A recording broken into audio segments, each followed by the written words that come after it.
Hunter Atkins, CEO of the Bank of Nashville. Today we are glad to bring you another in the series of our CEO Cafes. Today, Dr. BillHalbert will be addressing leadership, a topic that's on everybody's mind. 10 branches and $1 billion allows the Bank of Nashville to serve not only Middle Tennessee, but through this series to serve people across the country. So sit back and watch Dr. Halbert as he talks about leadership. I wanted to introduce Dr. Halbert, who is our speaker today. And this is the third in a series of speakers. This was given birth because of another observation that was being made, is that there are sometimes a lot of resources around for middle management growth and development or team building, or the CEO gets isolated sometimes. And I do some executive coaching as part of what I do, and that's the common denominator I noticed, and I talk to others and they notice the same thing. I mean, if you are CEO, who do you talk to? You can't tell your problems to the board, and you don't want to unload on your folks who work for you.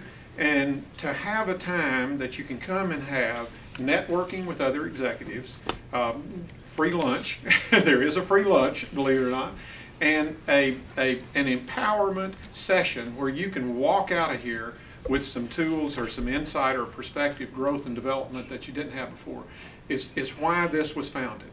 Bank of Nashville recognized that immediately and supported it. Dr. BillHalbert has worked with companies from the executive level to every level of management all over the country. He has his doctor's degree from Vanderbilt University, has for the last 25 years been one of the top trainers and developers literally in the country. It's just that we probably don't know as much about Dr. Halbert as other parts of the country does, because he's worked with those Fortune 500 companies in other parts of the country. We're fortunate to have him here today. I said in the earlier session, sometimes it's unfair to ask somebody like him to do what we're asking to do, because it's a 1 hour, one subject topic, but he's done multi-day workshops with companies, developments throughout the company, worked with them for 6 or 8 months, sometimes develop their entire training manual that they do. He makes keynote speeches and is one of the best I've ever heard. So he's got such a repertoire in his arsenal. To ask him to do one thing is hardly fair, but we're very fortunate to benefit from that one thing. Let's all welcome Dr. BillHalbert. Give Jim a hand. Gracious. Jim has put together these meetings that we're conducting, and I'm trying to figure out what he gets out of this, but in fact, he has made all these alliances and made sure you had food to eat and books to take home and a great place to meet. So it is with great appreciation to you, Jim, for doing that. Turn to 2 people right now and just meet them and talk to them for just a second. Talk among yourself. Do it right now. 2 people. 2 people.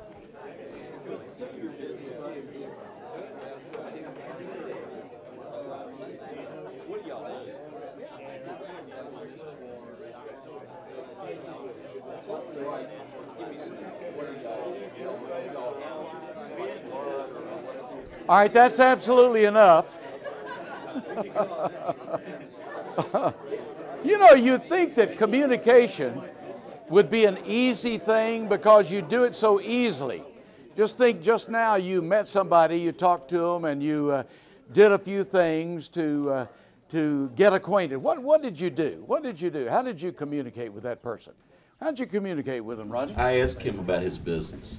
You asked him about his business? Yes, sir. So you showed interest in him? Yes, sir. Yeah. Had you met him before? Yes, sir. And did you shake his hand? Yes, sir. Well, great day. He's got all 9 yards right there together. Did you smile at him when you talked to him? I hope. Did you get him eye contact? I think. Yeah. We may want to test this here in just a minute. You know, a lot of the things that go into making good communication are common sense. It really isn't rocket science. I keep looking for a new book at Barnes & Noble or somewhere where they're just going to give us the latest technique or the latest thought on how we communicate more effectively and how we can be better in our communication. And every time I buy a book, and I buy a lot of them, it's the same stuff. And a lot of it's stuff that we were trained and we learned when we were quite young. However, some of it I don't think we did learn. I think the problem with miscommunication is this. I was looking at an email attachment that I got the other day. Perhaps you got this one. It shows this dog on a couch, and the dog is eating a bone, kind of stretched out, leaning against the couch, a little bit on the dog's right side. You got the picture? And loving this bone, just going at it, just having the best time of his life on this couch. And all of a sudden, inadvertently, the dog's left rear leg starts slowly moving forward. What do you call that? Say it for me. Involuntary muscle. Thank you. Don't leave, please. And then an involuntary muscle starts bringing his foot up, and the dog notices the leg in his left eye, and he said, and the leg just keeps coming. He goes, barks at it, he just looks at him and growls at this thing, and you can imagine what the next step is. Finally, he just attacks his foot. I mean, he just tears into his own foot, and the foot goes back, and he goes back to eating. Well, I think that sometimes that's the problem we have with communication. We're our own worst enemy. I think we sometimes bite ourselves in the foot. How about that? I think sometimes we think the problem is that person. If I were to ask you, what's your experience with communication? Well, it depends on who I'm talking to. It depends on who's receiving. It depends on what's going on between the two of us. I think it's more about you than it is about them. It's more about you than it is about the two of you. You either have some skills, some abilities, some tools of the trade to interact with people, or you don't. Or maybe you've got some and you don't use them. You have some that you don't think are as important as they once were. And so today I want to spend a little time with you talking about miscommunication, how we might be able to do it better, and see if we can pick up a few little tricks of the trade that even as a CEO I could use beginning today. I have to be careful with this. Hunter, the bank president, where are you, Hunter? Did he leave us? He was here in the morning. He sat through our morning session, and he said he went back over to the bank and led a meeting, and he was so self-conscious of his behavior that he said, "You ruined me for life." So I don't want to do that. Well, indeed, let's take a look at some of the facts that have to do with miscommunication. So here we go. The first fact: we spend approximately 80% of our waking hours in some form of communication. Now think about that. You might think, well, not really. I'm a communicator, yes, but I do all kinds of other things.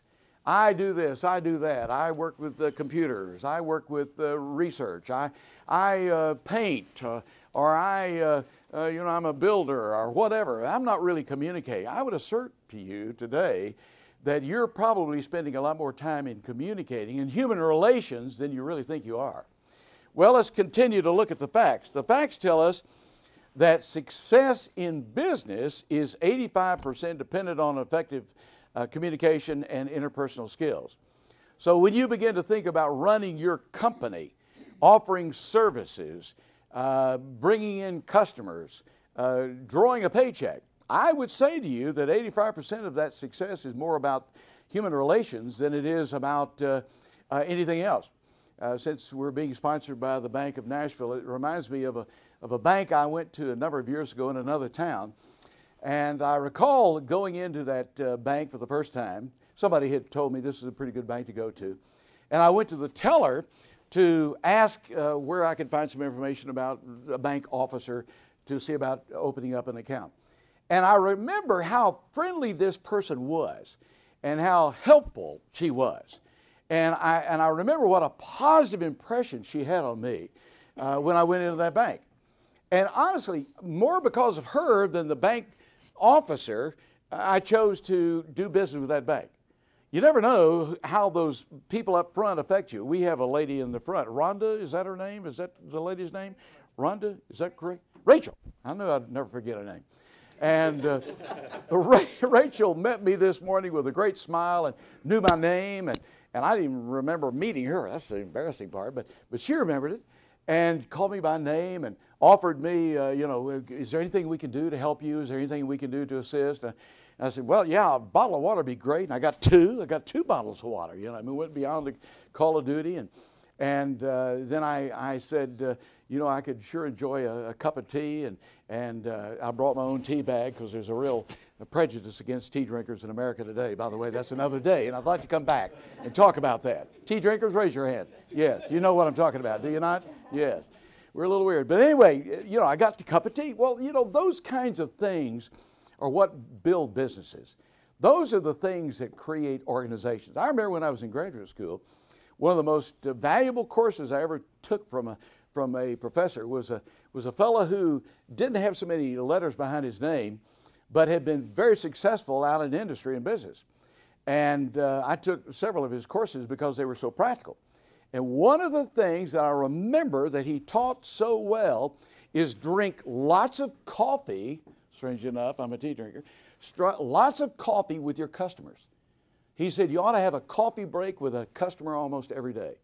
You ought to have plans for lunch every day. You ought to be looking for ways to relate to somebody every day instead of, well, I've got finally my office fixed up, and now if they want me, they can find me. They can come here and get me. You know, and it doesn't really work that way. It really works by getting out there. There's a friend of mine that is not too far from this place right this very minute. And as a matter of fact, he's Dan Crow right over here. I call him Mr. Real Estate along with everybody else in the building. But Dan does this, and he is a consummate example of this. He has lunch with a new person every day, and this is the way he gets free lunches, and you know, it's a great thing for Dan. But he sells a lot of real estate. And he has lunch breaks and coffee breaks. And I think some of that day-to-day stuff, that interpersonal connection, is really what brings people in. Well, let's look at the next fact. The next fact says that approximately 75% of the message is distorted as it travels from the top of an organization throughout the ranks. Now, this ought to bother a few CEOs in this room. That means that the next time you have a meeting, you can figure only 25% of your people actually got the message and are going to go forward. And the other 75 are confused, angry, mad, or just absolutely dejected. And they'll have another meeting in the hall. And that meeting will be, well, what did he say? Well, I have no idea. Well, does he really mean? Well, surely not. Let's don't do it. And so, you know, the response that we get from people needs to understand that people don't hear and communicate in the same way. And so how do I communicate with you? If 75% are not getting the message, I need to take a look at me and see if I'm biting myself in the foot and really not doing a good job of communicating, as opposed to saying, well, they're just a bunch of dummies. They just don't listen. It's not really their problem, I don't think. I believe it's mine. It's the delivery, not the reception. The next fact that I think would be helpful for us to look at is 70% of mistakes made in the workplace are attributed to ineffective communication. So if I have a conscious effort to improve the number of mistakes, if that's my goal, if I'm trying to go to some new improved approach to mistakes, either TQM or you know, any approach that begins to look at process improvement or Six Sigma or whatever it may be that you're doing, rather than to look at all the process, just look at how we communicate from a day-to-day basis, because that might be part of the problem that could or could not show up in a process improvement. And then the last one that I hope will affect you somewhat, 80% of business in America is lost because of an attitude of indifference on the part of some employee communicating to a prospective customer or client. So here's somebody coming into my place of business. 80% of the people who walk through my door very well may walk out because of ineffective communication at the front door. Something happened that caused me to want to go somewhere else, and it caused me to say, well, I won't go there anymore. Wow, you mean I got them in the door, all that advertising and marketing work, they were actually in the building, and 80% of them are going to walk right back out without buying the product because of a bad experience there in the organization that we'll call ineffective communication. Well, would you agree with me then? We got to do something. I think we've got to do something about miscommunication, about communication. It's too big, it's too important, it's too broad. It's funny to me as a trainer and developer and a person who works with companies and consulting that most of the time when I walk into companies, the majority of money is spent on training in the technical field. The majority of money is spent in the conceptual training. And very little money is spent in communications that we sometimes call the soft skills. I hate that word. Sometimes I'll be talking to somebody and I'll explain what I do, and I'll say, well, I do leadership training and management training, team building, et cetera. And they'll say, oh, the soft skills, as if it really doesn't have any impact. And I think, friend, if you take a look at the facts, you might realize those soft skills reap hard numbers and hard benefits and hard profitability. So as we look at that today, I want to try to help you, if we can, walk out of here with a solution. And I'm going to use the acronym SPEAK as the way to remember it. If you can remember this word S-P-E-A-K, then hopefully that'll trigger some thoughts in your mind that will cause you to say, well, you know, those are some things that I can do. I hope this is going to be a reminder to most of us. But I will say to you that often it's the reminder that causes me to remember what brought me to the dance and what made me rich and famous. And now I need to go back to those bedrock or foundational things that brought me here. So if it takes you back, that's fine too. Let's go with the first one, speak. Select is the word. Select the best delivery. Now, we communicate with each other in different ways. We have some folks who are extremely gregarious, and some folks who are hail fellow, well met, and particularly in the South. I mean, we wave at everybody. As a matter of fact, if you're in traffic and somebody honks at you in the South, we get out and wave. We figure, well, somebody knows me or whatever, you know. And so we're very quick to be friendly, you know. But friendliness may not be what another person wants. I was talking to a lady the other day on an airplane, and she was telling me that she was moving from Nashville, and this one was moving to California. And I said, really, what's your problem? Why do you not like Nashville? She said, it's too south for me. And I said, well, what's southern about it that's bothering you so? And she said, well, I'm getting tired of people asking me, what church do you go to? She was from Boston, and she said, that's a very private matter. Well, in the South, we just open it up. You know, we ask you right off there, how many kids you got? And what's your husband do? And how long do y'all live together? And surely you're married. You know, we just get right to it. You know, we want all the facts. We do data gathering right off the bat. But we run into all kinds of people. Some people like that kind of friendliness and gregarious spirit, and other people are absolutely turned off by it. So it's not appropriate for us to say, let's just put our best glad hander at the front door and just tackle everybody who walks through. That may not be what some folks want and need. You may notice that some people are just trying to stream by you to get back to wherever it is that they do business. So I've got to be aware of my delivery. I'm going to show you 4 delivery approaches and see how these affect you. You have a big circle there on your notebook or your page, and the X is right there in the middle. And I want to show you 4 types of communication models or delivery systems that we sometimes use. The first one we'll call control. Controlled communication. Most of the influence in controlled communication is coming from you to the other person. So it's I'm controlling you. And the 2 key words are persuade and enforce. Now, when would you, help me out here, when would you operate as a controller? When would it be appropriate to control as a CEO? Would you ever take control and say, do it my way, and it's got to be done this way? And I'm not asking, I'm telling. You know, there are times when you have to do that or should do it or could do it. What do you think? When is it appropriate? I need some head on this one. Crisis. A crisis. Yeah, that'd be a case in point. A crisis. Let's just say for fun that Jim gave me a note, saying that this building is on fire. And here it is. Here's the note. The building is on fire. Please exit as quickly as you can and as safely as you can, and keep everybody calm down. Probably wouldn't even say all that. Just say the building's on fire. That's probably what he'd say. But I'm a developmental communicator.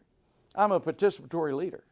I'm a person who uses a lot of interaction, a lot of empowerment. So consequently, I may come back and say, folks, I've had a note here. The building is on fire. What are we going to do? We're going to break into 4 groups. Group 1, you discuss, if you will, what we do in the event of a big fire. We got a little fire here. We've got how we can, you wouldn't do that. You just announce that there's a fire, right? Would you not? Well, there are times that you and I announce what needs to be done and what has to be done, and you do it without regard for how people feel or how people think. It's not one of these situations where you're trying to win friends and influence people. Now, this may be a problem for you if you're from this part of the country where you want everybody to love you, because we're in the South, bless your heart, and we want everybody to love us. And so to just tell people, I don't tell people, as one manager told me one time. I always ask people.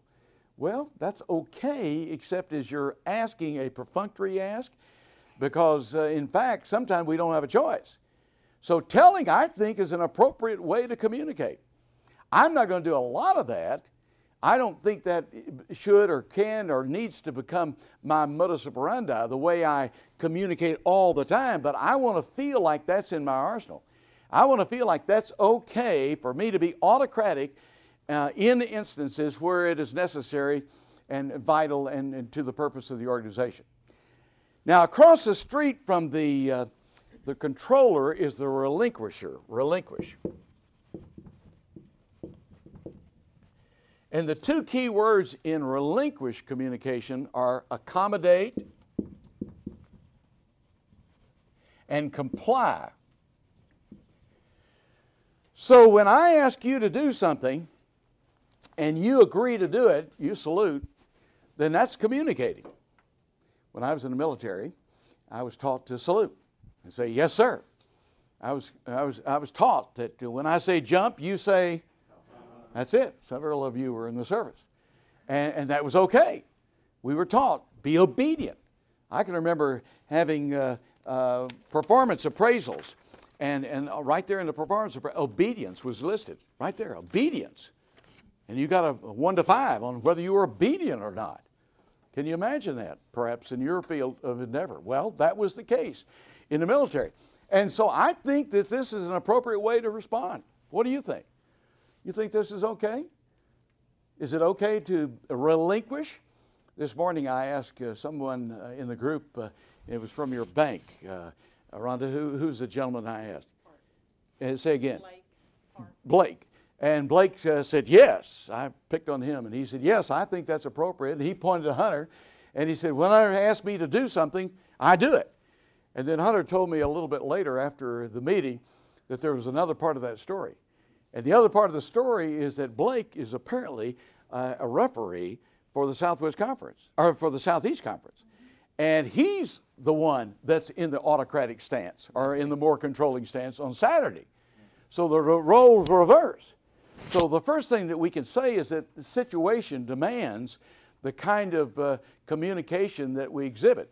However, I think it's easy to fall into traps where we get into a rut with one communication style or another. My mother and dad had a relationship built on control and relinquish. Now, my dad was a businessman. He was very active in the community.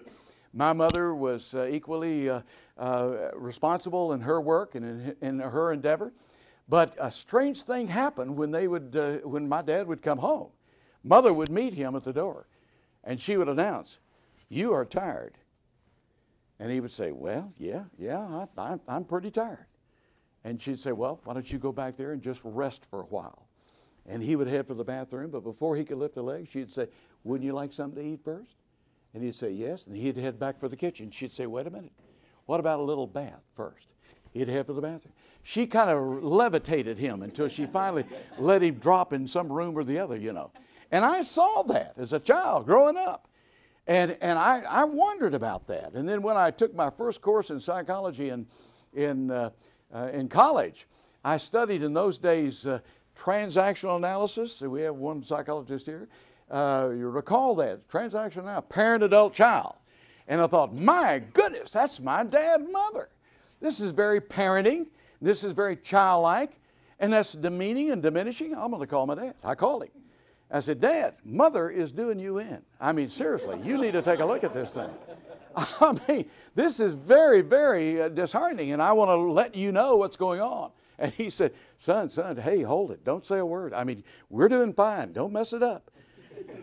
Now, why do you think he liked playing that role when he came home? Why do you think he liked? Help me out. Probably did the other all day. Could be. Could be that it was a nice change of pace. And that's, in that instance, that situation, it was a good situational difference. Why else did he like that role? Why would an employee enjoy a relinquishing role as a way to respond to you, the CEO? You don't have to make any decisions, Roy. Or Ray, is it? You don't have to make any decisions. There's no accountability. I mean, if you're the CEO and you're the bride at every wedding, the corpse at every funeral, the spotlight's always on you, and you make all the decision, you have all the power, clout, and authority, and all I have to do is jump when you say how high, that's a pretty easy task. I sleep better at night than you do.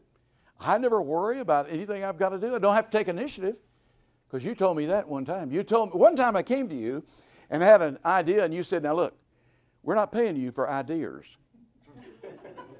We're paying you to do what we ask you to do. And you learned right then and there that the best thing for you to do was to be a relinquisher and to simply do what smarter folks knew.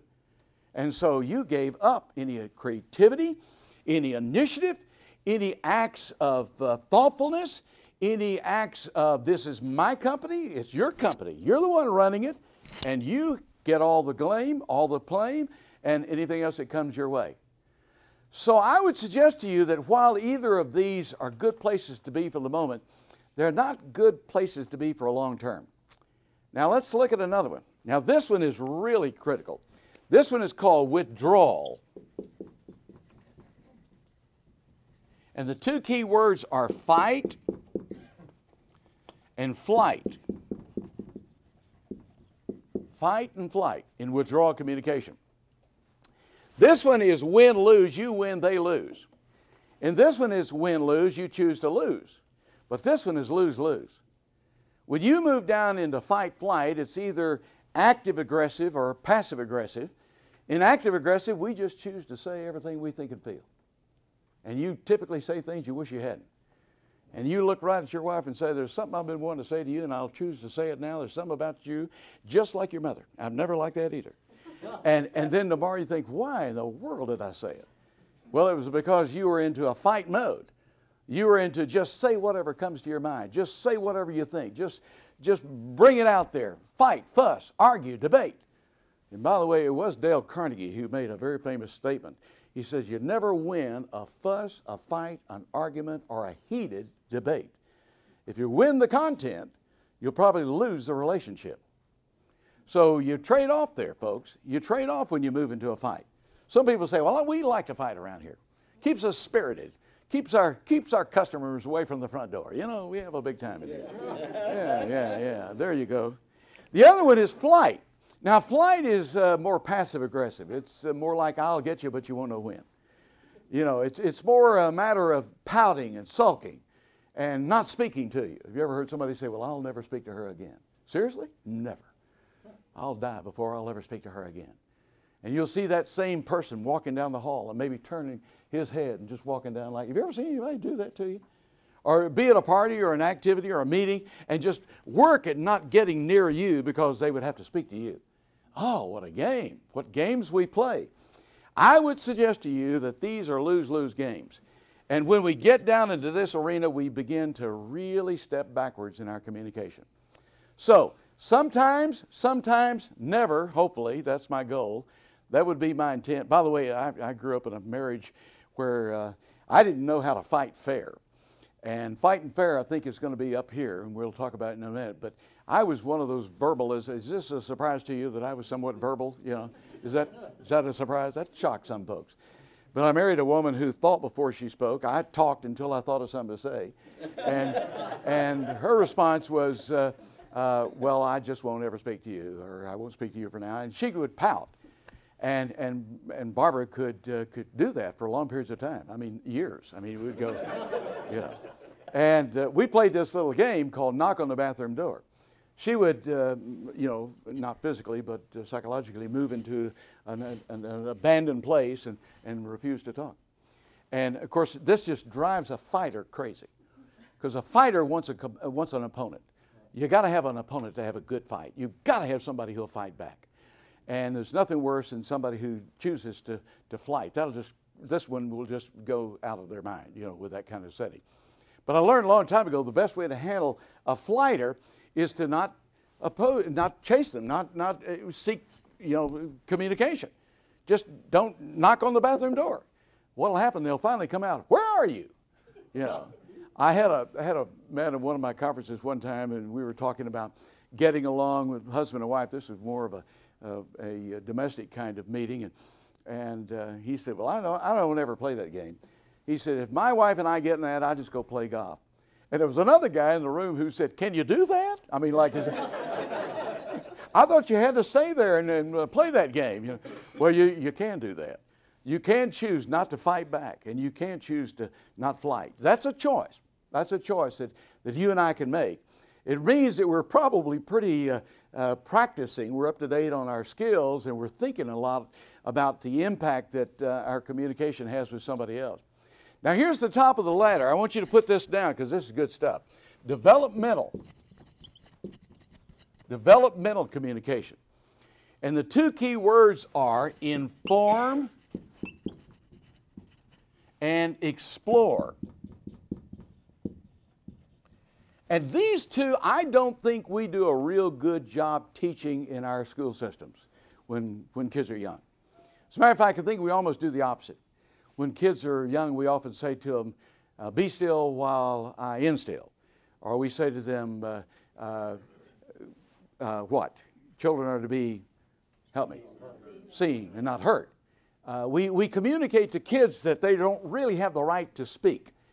Or the adults are in here talking. You all go in the other room, And I think we often say to kids that what they have to say is not important, what they have to say is not germane, and they don't have the right to speak. And they certainly don't have the right to question. And if they do question and they say why, some parents would say, "Don't ever say why to me, because I'm your daddy, I'm your mama." And so they realize, okay, that means that I don't have the right to be autonomous, I don't have the right to speak up, I don't have the right to disagree. Don't ever disagree with me. Those kinds of statements in very rigid family structures sometimes say these two places we can't be. And I would say to you that this is where you show some of your best autonomy and your best communication. When you can inform somebody about what you think and feel as opposed to trying to persuade or enforce and certainly moving to fight. And you can see now as you're looking at this little diagram that you're moving more toward an emotional response as you move down the circle. This is more rational at the top. So I would inform you as opposed to necessarily trying to persuade or enforce or flight. So informing, how do you inform somebody? Well, you tell them coolly and calmly. You explain to them in an assertive manner without becoming aggressive, without talking down or being condescending. You talk to them like you would like to be talked to. You disagree with them without becoming disagreeable. That's a real technique. That's a tool to be able to disagree with somebody without hurting their feelings or harming the relationship, without telling them they're stupid or because they don't agree with you, or you will do it because I'm the boss, or using power and clout as a manner to get what you want and what you need. So informing is a very, very strong piece of good communication. And right up next to it is exploring. This is your ability to ask questions. This is your ability to ask questions. I'll never forget when I was doing my graduate work, I did some interviews with CEOs trying to find out how CEOs act and behave. And I found that there was a common characteristic, that leaders who really are leaders have a way of asking questions to solve problems. And that was their primary mode for solving problems. It was not that they knew everything about anything and all things in the organization, contrary to what Donald Trump said last night on television. He was saying that, as a matter of fact, he had heard that if you're a leader or a person in charge, that you surround yourself with people who know more than you do. And he said, "I don't believe in that." He said, "I believe that you should know the most about everything." And I thought, wow, boy, with today's technology, with all that there is to know, with all the expertise that is out there, and you're going to be the best in anything and everything that happens in the organization, not for me. I want to surround myself with people who are a lot stronger than I am in all categories of whatever that organization may be. Now, I've got to know enough to be dangerous. I've got to be able to talk the language. I've got to understand that something in new world technology is there for me to understand. I'll never forget when I was in a company many, many years ago. This is really dated, but we did not have email until finally it came in. And I was vice president of this company, and the president came into my office one day and said, "Did you get it?" And I said, "What?" He said, "An email. I sent it to you." And I knew enough to say, "No, I'm not going to tell you. I'm supposed to find it. And when I find it, I'll let you know. But I'm not going to tell you now. It's a time saver." And he just went back. He was so disappointed because he wanted to know right then and there that it had been known. But I had to learn that stuff. I'll go ahead and admit, too, I remember also in that same company where I was not accustomed to email, and the older ones, the president and I, were the ones that had the hardest time with it. All the younger people were already using it. And I had an assistant, I hate to admit this, but it happened. I had an assistant that would download the emails on a sheet of paper, and she would bring it in to me. Isn't this terrible? Oh, anybody ever? Don't even admit it.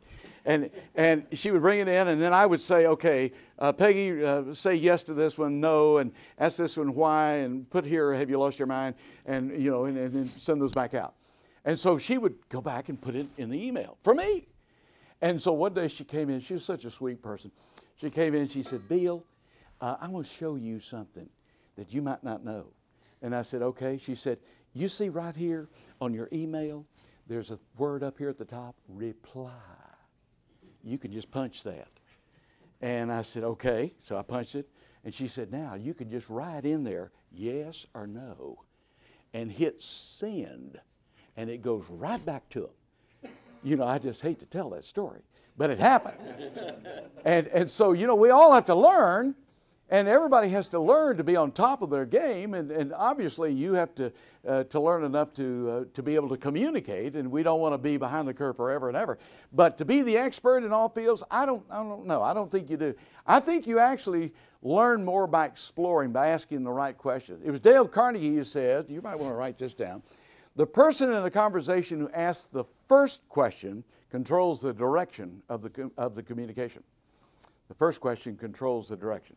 The person who asks the most questions controls the content. And the person who asks the last question controls the results. And so it becomes a selling technique. It's not just a matter of good communication, not just developmental, but it's the best sales are done by, "Well, tell me what you would like to accomplish in this conversation today." That's the direction.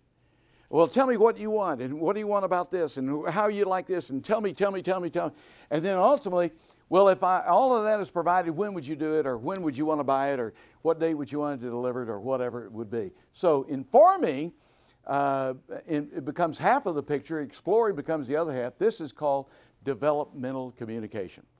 Let's flip the page.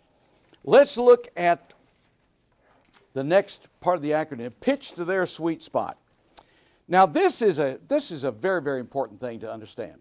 The neuro-linguistic programming folks, NLP, say to us that we communicate in different ways. We're strong, we're weak, and others.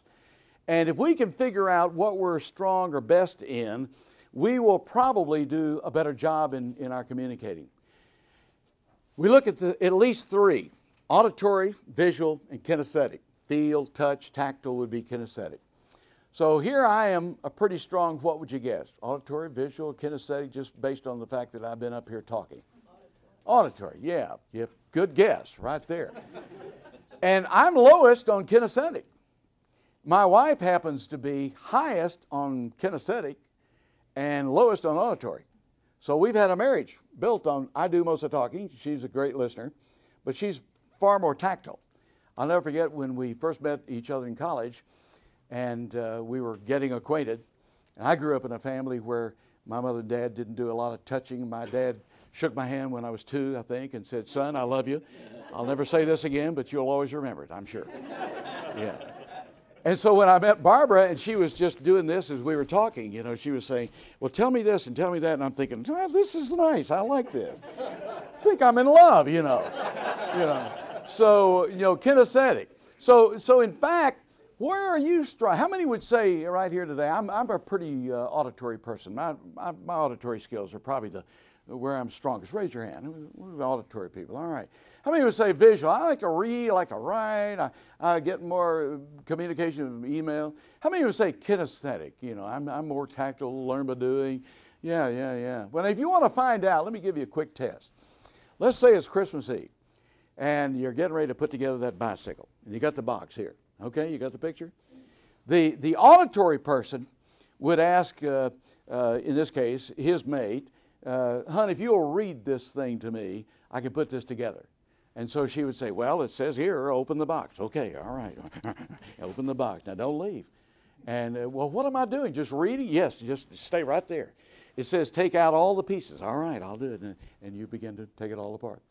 A visual person would probably say, okay, it says right here, open the box. And if everybody will be real quiet, I can get this done. If you quit talking, let me do it, because I know what to do. It says right here, and I'll follow. What would a kinesthetic person do with that box? Yeah, probably just open the box and throw it in the floor and figure there's probably a bicycle in here somewhere. Isn't that amazing? And see, when you're not one, it really causes you to admire somebody like that. I'm not high kinesthetic, so I'm totally admired by folks. I totally admire folks that can have that kind of ability. I mean, it just amazes me how somebody can put a key in a lock and open the door. I mean, that's just amazing to me. But we want to remember that the key here is not necessarily developing more of your strength, because that's where you're already good. That's where you're already hitting home runs.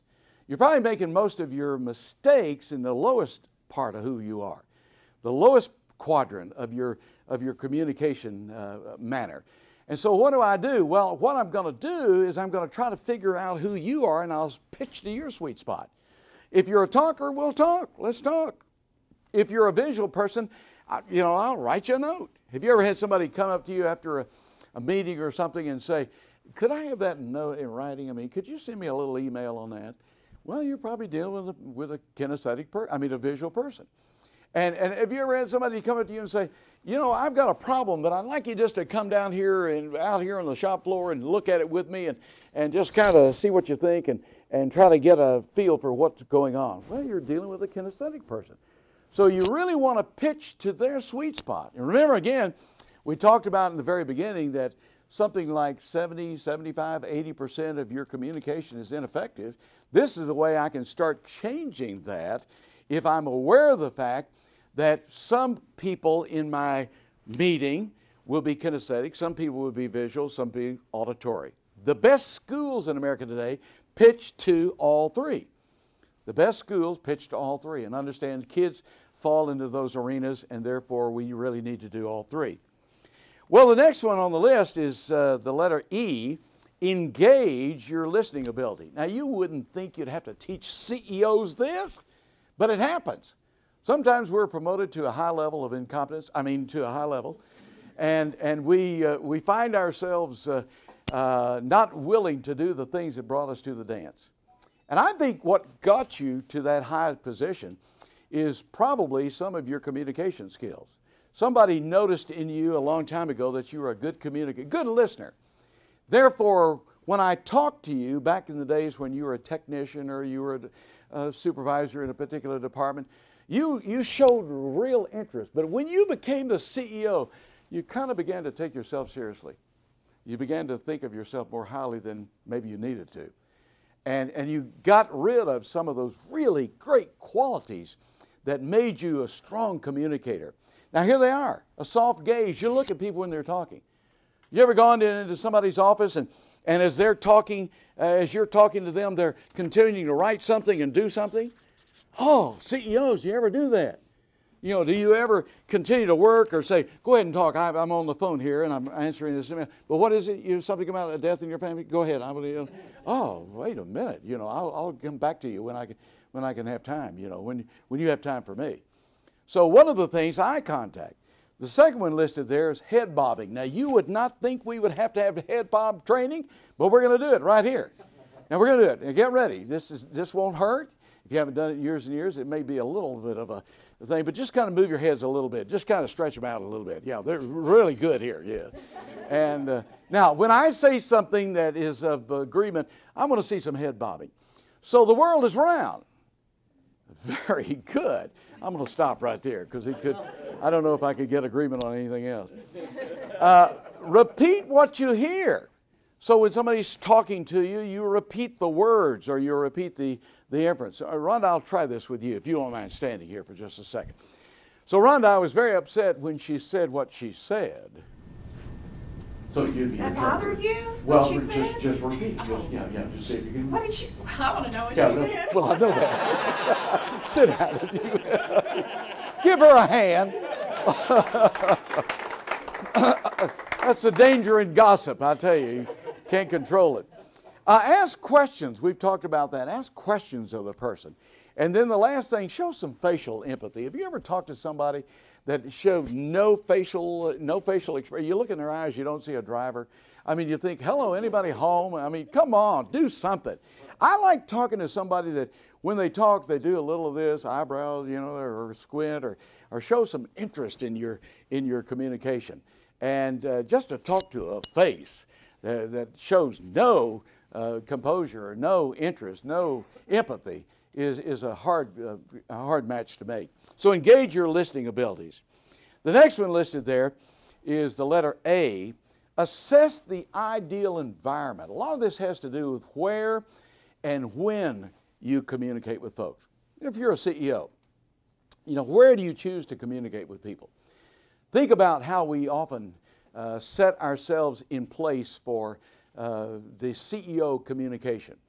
Many times companies, and I haven't been to yours, so I'm not picking on anybody, but many times companies have a room with walnut or pine or whatever. The whole room is just layered with lumber, just lumber. And then you got this great big table here. Nobody else in the company has one as big. It's a ping pong table, actually. I mean, it really would make a great table for ping pong. And then you've got this humongous chair. One of these is going to be given away today, but it's twice as big as this.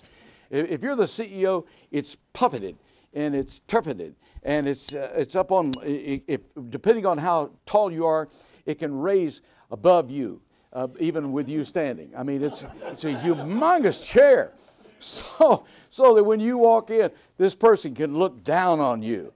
Well, no wonder the open door philosophy doesn't work. I don't want to go in your office. Why would you can open doors all day long? You can open windows. I'm not coming in. I'm nervous about that room. I like the open door because it says I am open. It's a statement, but not many folks are going to come in. I think the better thing for us to do is managing by wandering around or walking around. That we get out of our office. We go out with the troops. We ride in the trucks.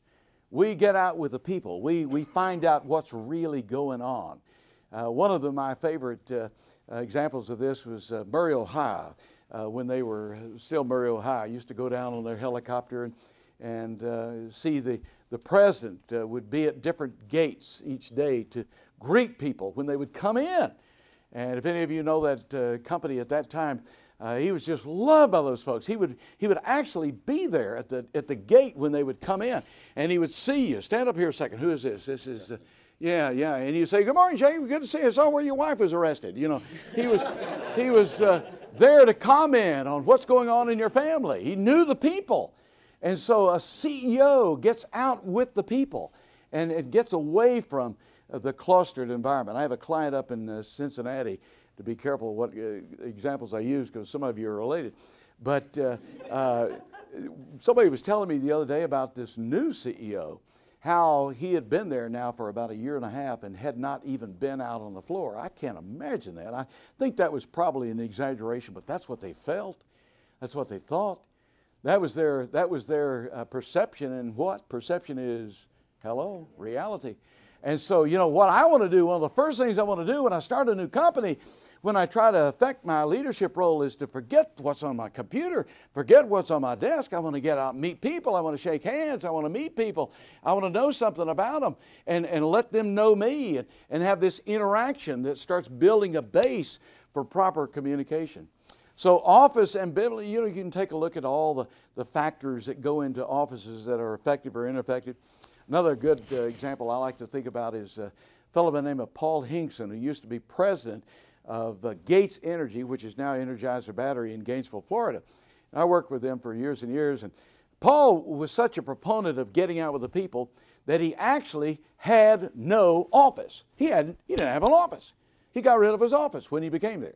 He had a person who worked very closely with him who kind of took the files and whatever, but that was not his office. His office was a park bench or a picnic table in Gainesville, Florida. You can imagine the weather was always great. And he could go out with the people. And if you wanted to find Paul Hinkson, he was out with the folks. He worked with the people. And boy, they loved that guy. They thought he was the greatest leader ever. They'd do anything for him because he thought they were important. He made them feel important. And you do that not by sitting in your office. You do that by getting out with the troops and letting them know that that's where the team is playing. Use their office. Conduct business in their office. First of all, it's a time management factor. You can get out of somebody else's office a lot quicker. You can get them out of your office. You ever had somebody come in your office and camp out? You know, and you know how to get somebody out of your office. You try all the tricks. You stand up, and that didn't help.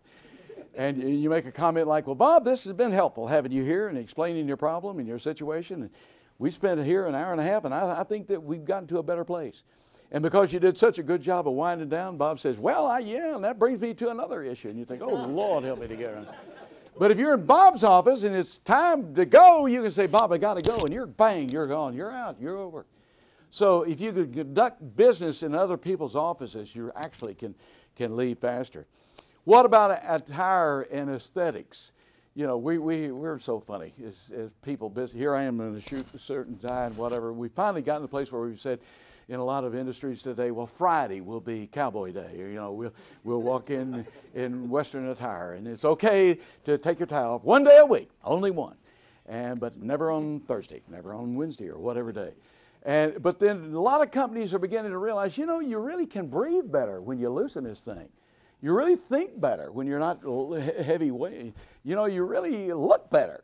You know, it's okay to relax, and so the whole industry of business attire is changing. I bought a suit some time ago. As a matter of fact, this suit from Dillard's, and I was talking to this guy about buying suits. I said, you know, I used to buy 3 or 4 suits a year, and I said, I'd go to so many meetings now where informal attire. He said, believe me, it's affecting our industry. And so, you know, wake up to that reality. I wonder if banks can get into that. I wonder about that. I wonder, you know, a lot of places, even churches, funeral homes, other places are beginning to take a look at that. Okay, the next one that we want to look at is the last one, and it's keep it real. And as you look at this one, I think it's important that we understand that, one, we be authentic. Whatever it is you do in communicating, watch out for putting on airs or being somebody you're not, or letting your clippings begin to affect you. You can make a little bit of money and really begin to feel your importance. You can have a little bit of clout. You can have a name tag on your door and just suddenly begin to believe you're somebody you're not. And if you really are a kind of leader where you're controlling most of the time and you want people to relinquish, and yes, sir, you're the boss, sir, yes, you honestly begin to believe you're better or bigger or more important than anybody else. And that's a game that people are playing with you. And if you want the game played, they'll play the game.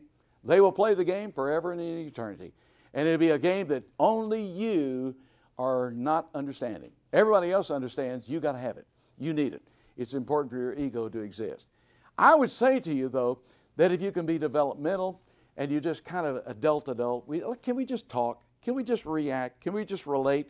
I love the logo on the Bank of Nashville right here. I think this is superlative. I wonder who came up with this. This is just a wonderful drawing because it shows the CEO down here and the people up here. And it's reversed the typical triangle. It's reversed the image of what organizations have been through centuries. Certainly after World War I and II, we really came back with a military model, a military design. And now in more modern time, we're beginning to realize these folks are the ones that really deal with the customer. These are the people that you need in the organization. This guy, this woman, this person can go on vacation and we won't miss her. I mean, she can be gone. We don't even know when she's there. But you get rid of your teller or your frontline people or your custodian or whatever else and then tell me who you miss. So it's making the right people feel important.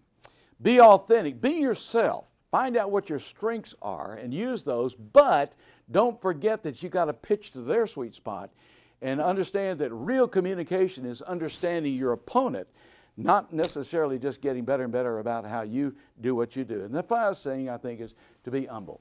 It's so easy as a CEO to begin to think of yourself as better than somebody else. And that just reeks with a lot of negativity in terms of communication and human relations. I think the characteristic that more people appreciate about CEOs as they become more rich and famous is humility. I saw this in a Harvard Business Review article several years ago. What are the 10 qualities that you look to most? The top one was empathy. It's not on my list today, but the top one was empathy. That you really wanted empathy from the CEO, the leader, the person in charge. And the second one was listed as humility. The humility. I think they're very closely related, frankly. Well, I'm wrapping up and simply wanting to say to you that the reward of this is increased productivity, I believe, improved relationship, and enhanced fun factor. After all, we can make the workplace a fun place to be. It doesn't have to be, like going to a war camp. I mean, it can be a fun place to work. I would like to have testimonies right now and just ask how many of you enjoy your work and have fun in the workplace. And I bet you those that would speak to it would probably say it's because of the way we communicate. The last thing I want to say to you is that as that dog was biting its own foot, it's very possible for you to be your own biggest problem. So don't bite yourself in the foot. Improve your communication. Enjoyed being with you. Thank you very much.